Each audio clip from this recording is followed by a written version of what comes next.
What's good, family? Peace, love, wellness, and success. We're dealing with this Democratic Party. We're dealing with some actual facts as to why the Democratic Party has failed you. Unless people come into the building, it's going to be a big debate. You know what I mean? We're going to get it on out in the open because I know most of you are Democrats, and that is an issue.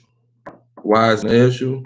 Because it's a fact that since 1963, the economic gap that was there in 1963 is greater today, and not just because of this coronavirus. This was a report back in 2016 from the Brookings Institute, and this is just delivering the facts.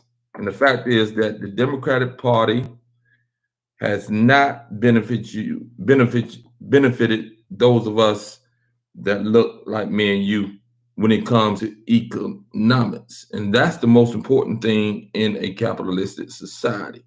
You know what I mean? What's up? What's up, Jersey? Is that Jersey? What's up with you? What's up, D White? What's going on with you?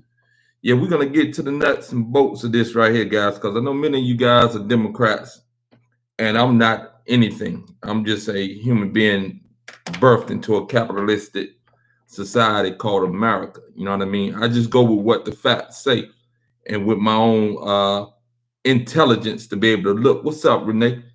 Able to look at things and see what it is. And anytime I'm looking at something, I'm trying to figure out how is it benefiting us or me or a individual. You know what I mean? And I see that we've been loyal to the Democratic Party for a long, long time. My brother, he is a Democratic fanatic. You understand what I'm saying? He loves the Democratic Party. He literally hates Donald Trump and everything about the Republican Party. My question to him and to everybody else is, what has the Democratic Party done for you when it comes to the economic condition of the group as a whole? And like I was telling you before, and I'm gonna run off some statistics for you to back up. What's up, Giggles? I see you. What's popping with you? And anybody, if you need to email me, guys, I put my email address already in the feed. But again, it's almost sickening that most of us, those who do go out and vote, are married to the Democratic Party without making the Democratic Party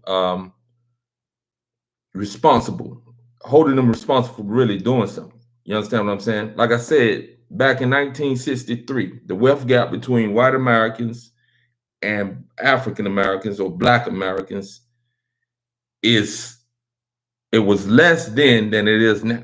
Meaning today, the wealth gap between Black Americans and white Americans is greater. Meaning whites have more, even though we have collectively more than what we had back then. But the gap between us is even greater. So what has the Democratic Party done in order to change this? And why are you so loyal to the Democratic Party? So that's my biggest issue, because I hear individuals and they get upset with me because I tell them I'm not voting unless the candidate that is on the ballot is for reparation and it's anti-vaccination.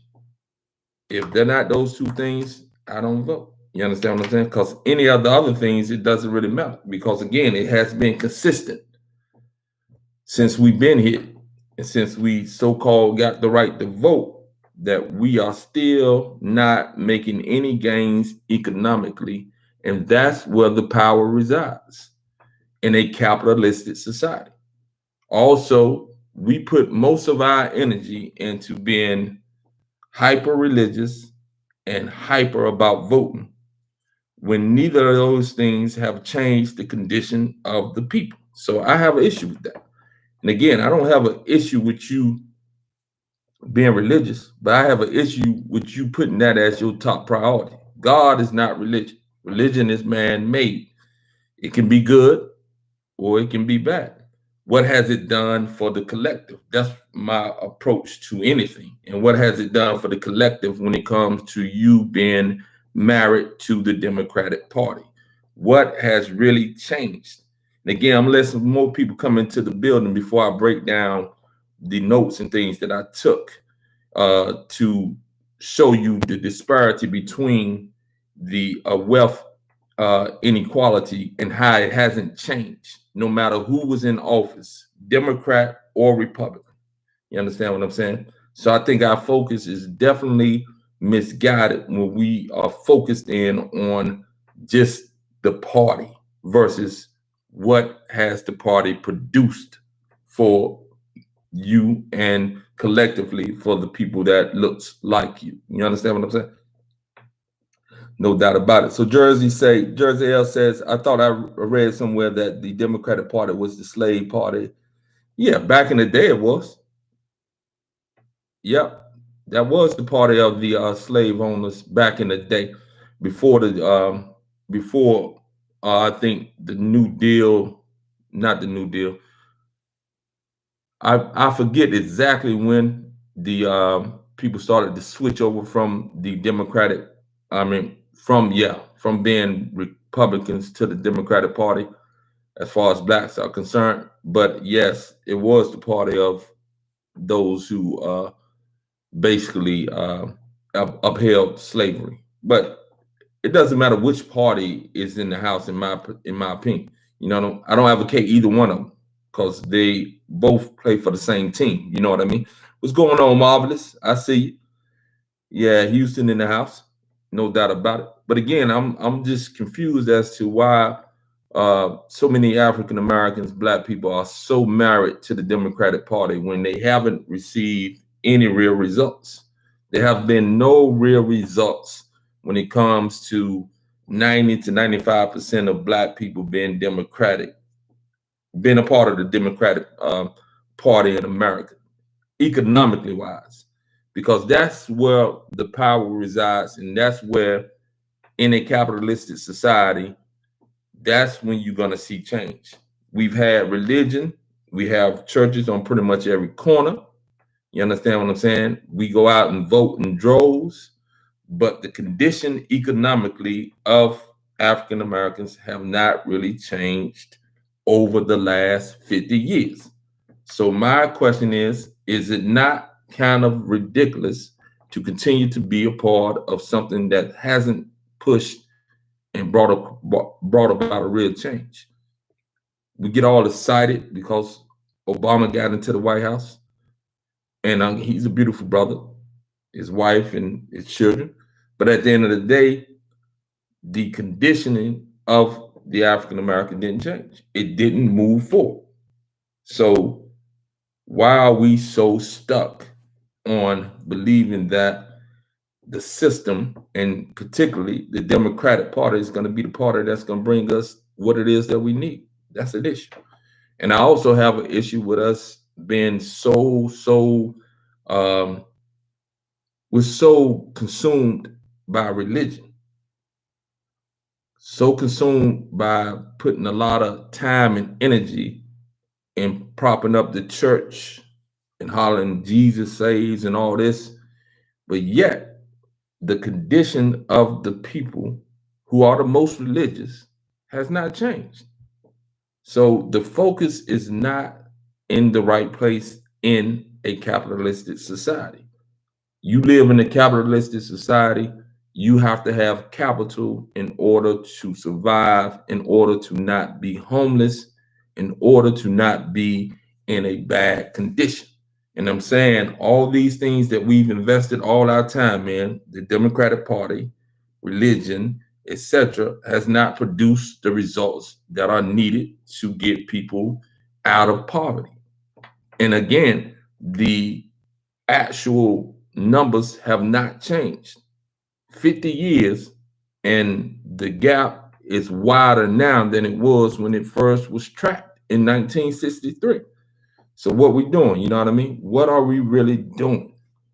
And I propose that you focus more on building an economic base first and foremost, above and beyond any religion. And I'm not saying that I'm not spiritual and I don't believe that there's something that's greater than me. I know there's something that's greater than me. I don't do religion. Religion is man-made.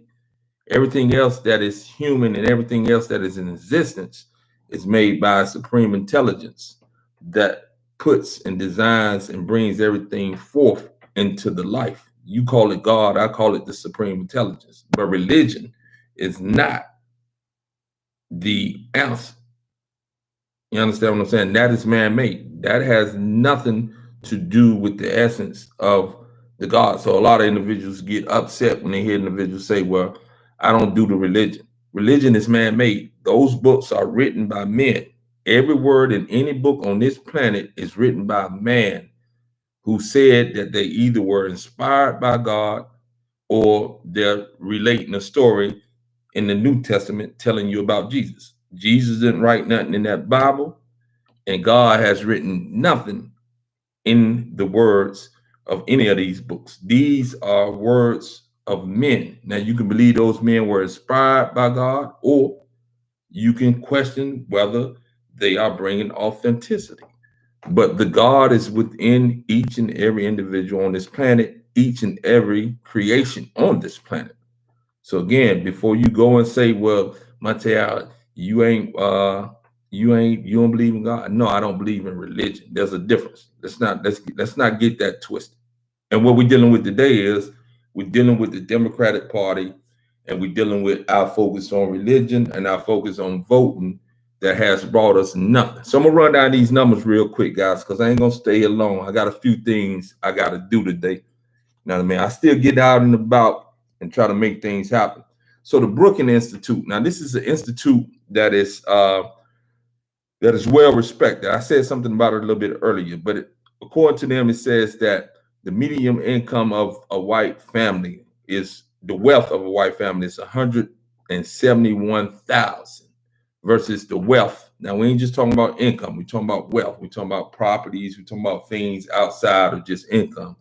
For the average black, and this is 2016, it's 17,150. So that's 10 times greater wealth that the white Americans have than black. You understand what I'm saying? 10 times the wealth. 10 times the wealth. Think about that. This is 2016 when this was first put out. So I think they do something like every 4 or 5 years, maybe, when they go back in and do all the numbers. So this is ridiculous. Again, the wealth gap hasn't changed. And we've had our focus on the Democratic Party, on religion, and on vote.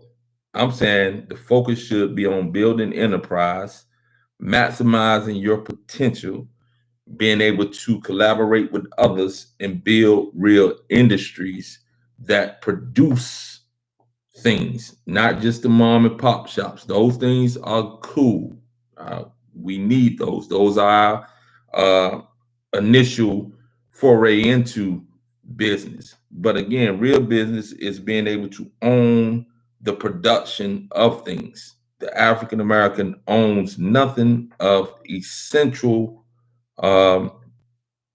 need when it comes to running a society. We don't own the electricity. We don't own those companies. We don't own the major building construction companies. We don't own the distribution companies. We don't own any of the transportation companies. You don't own anything that is absolutely necessary for the functioning of a society. So therefore, again, like I said, our focus has been on the Democratic Party, being on religion, and being on voting. When these things, it's been 50 years, and the gap between the white American and the black is even greater now when it comes to